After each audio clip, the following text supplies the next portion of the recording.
कर्मफल की कहानी। बेटा बनकर, बेटी बनकर, दामाद बनकर और बहू बनकर कौन आता है जिसका तुम्हारे साथ कर्मों का लेना देना होता है। लेना देना नहीं होगा तो नहीं आएगा।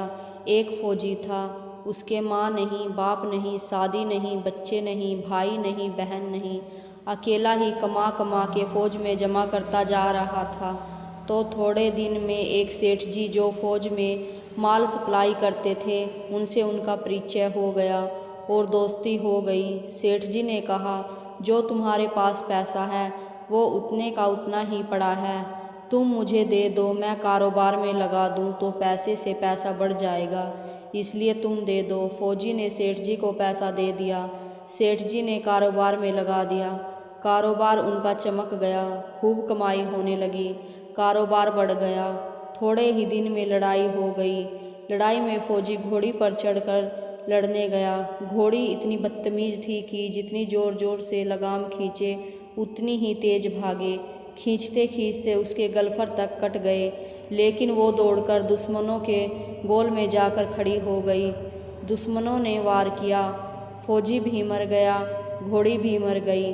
अब सेठ जी को मालूम हुआ कि फौजी मर गया तो सेठ जी बहुत खुश हुए कि उसका कोई वारिस तो है नहीं। अब ये पैसा देना किसको? अब मेरे पास पैसा भी हो गया, कारोबार भी चमक गया, लेने वाला भी नहीं रहा। तो सेठ जी बहुत खुश हुए। तब तक कुछ ही दिन के बाद सेठ जी के घर में लड़का पैदा हो गया।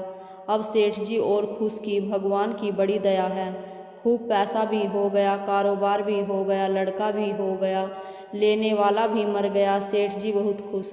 वो लड़का होशियार था, पढ़ने में समझदार था। सेठ जी ने उसे पढ़ाया लिखाया। जब वह पढ़ लिख कर बड़ा हो गया तो सोचा कि अब ये कारोबार संभाल लेगा, चलो अब इसकी शादी कर दें। शादी करते ही घर में आ गई बहू रानी, दुल्हन आ गई। अब उसने सोचा कि चलो बच्चे की शादी हो गई, अब कारोबार संभालेगा। लेकिन कुछ दिन में बच्चे की तबीयत खराब हो गई। अब सेठ जी डॉक्टर के पास, हकीम के पास, वैद्य के पास दौड़ रहे हैं। वैद्य जी जो दे रहे हैं, दवा खिला रहे हैं और दवा असर नहीं कर रही, बीमारी बढ़ती ही जा रही, पैसा बर्बाद हो रहा है और बीमारी बढ़ती ही जा रही है, रोग कट नहीं रहा, पैसा खूब लग रहा है। अब अंत में डॉक्टर ने कह दिया कि ला इलाज मर्ज है, इसको अब असाध्य रोग हो गया, ये बच्चा 2 दिन में मर जाएगा। डॉक्टर के जवाब देने पर सेठ जी निराश होकर बच्चे को लेकर रोते हुए आ रहे थे। रास्ते में एक आदमी मिला। कहा, अरे सेठ जी क्या हुआ, बहुत दुखी लग रहे हो।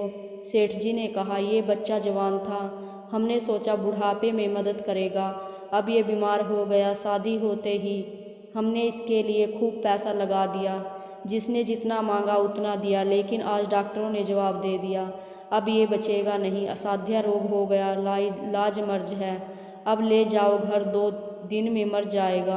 आदमी ने कहा, अरे सेठ जी तुम क्यों दिल छोड़ रहे हो, मेरे पड़ोस में वैद्य जी दवा देते हैं, 2 आने की पुड़िया खाकर मुर्दा भी उठकर खड़ा हो जाता है, जल्दी से तुम वैद्य जी की दवा ले आओ। सेठ जी दौड़कर गए, 2 आने की पुड़िया ले आए और पैसे दे दिए। पुड़िया ले आए, बच्चे को खिलाई, बच्चा पुड़िया खाते ही मर गया। बच्चा मर गया। अब सेठ जी रो रहे हैं, सेठानी भी रो रही है और घर में बहू रानी और पूरा गांव भी रो रहा है। गांव में शोर मच गया कि बहू रानी सेठ जी की कमर जवानी में टूट गई, अब लोग रो रहे हैं। तब तक एक महात्मा जी आ गए। उन्होंने कहा, भाई क्यों रोना धोना। लोग बोले, इस सेठ का एक ही जवान लड़का था, वो भी मर गया, इसलिए सब लोग रो रहे हैं, सभी दुखी हो रहे हैं। महात्मा बोले, सेठ जी रोना क्यों। सेठ महाराज, जिसका जवान बेटा मर जाए वो रोएगा नहीं तो क्या करेगा। महात्मा, तो आपको क्यों रोना। सेठ, मेरा बेटा मरा तो और किसको रोना। महात्मा, और उस दिन तो आप बड़े खुश थे। सेठ, किस दिन। महात्मा, फौजी ने जिस दिन पैसे दिए थे। सेठ, हाँ, कारोबार के लिए पैसा मिला था तो खुशी तो थी। महात्मा, और उस दिन तो आपकी खुशी का ठिकाना ही नहीं था। सेठ किस दिन? महात्मा अरे जिस दिन फौजी मर गया, सोचा कि अब तो पैसा भी नहीं देना पड़ेगा, माल बहुत हो गया, कारोबार खूब चमक गया, अब देना भी नहीं पड़ेगा। बहुत खुश थे सेठ? हाँ महाराज खुश तो था। महात्मा और उस दिन तो आपकी खुशी का ठिकाना ही नहीं था, पता नहीं कितनी मिठाइयाँ बांटी गई। सेठ किस दिन? महात्मा अरे जिस दिन लड़का पैदा हुआ था। सेठ महाराज लड़का पैदा होता है तो सब खुश होते हैं, मैं भी हो गया तो क्या बात?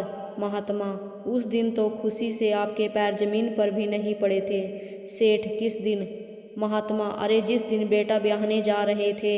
सेठ महाराज बेटा ब्याहने जाता है तो हर आदमी खुश होता है, तो मैं भी खुश हो गया। महात्मा तो जब इतनी बार खुश हो गए तो जरा सी बात के लिए रो क्यों रहे हो? सेठ महाराज ये जरा सी बात है, जवान बेटा मर गया, ये जरा सी बात है। महात्मा अरे सेठ जी वही फौजी पैसे लेने के लिए बेटा बनकर आ गया, पढ़ने में लिखने में खाने में पहनने में और शौक में श्रृंगार में जितना लगाना था लगाया, शादी ब्याह में सब लग गया और ब्याज दर ब्याज लगाकर डॉक्टरों को दिलवा दिया।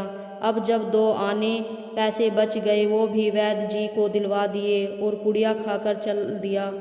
अब कर्मों का लेना देना पूरा हुआ। सेठ जी ने कहा हमारे साथ तो कर्मों का लेन देन था, चलो हमारे साथ जो हुआ सो हुआ, लेकिन वो जवान बहुरानी घर में रो रही है, जवानी में उसको धोखा देकर विधवा बनाकर चला गया, उसका क्या जुर्म था कि उसके साथ ऐसा गुनाह किया? महात्मा बोले यह वही घोड़ी है जिसने जवानी में उसको धोखा दिया, जिसने भी जवानी में उसको धोखा दिया था। ऐसी और वीडियो देखने के लिए चैनल को सब्सक्राइब करें।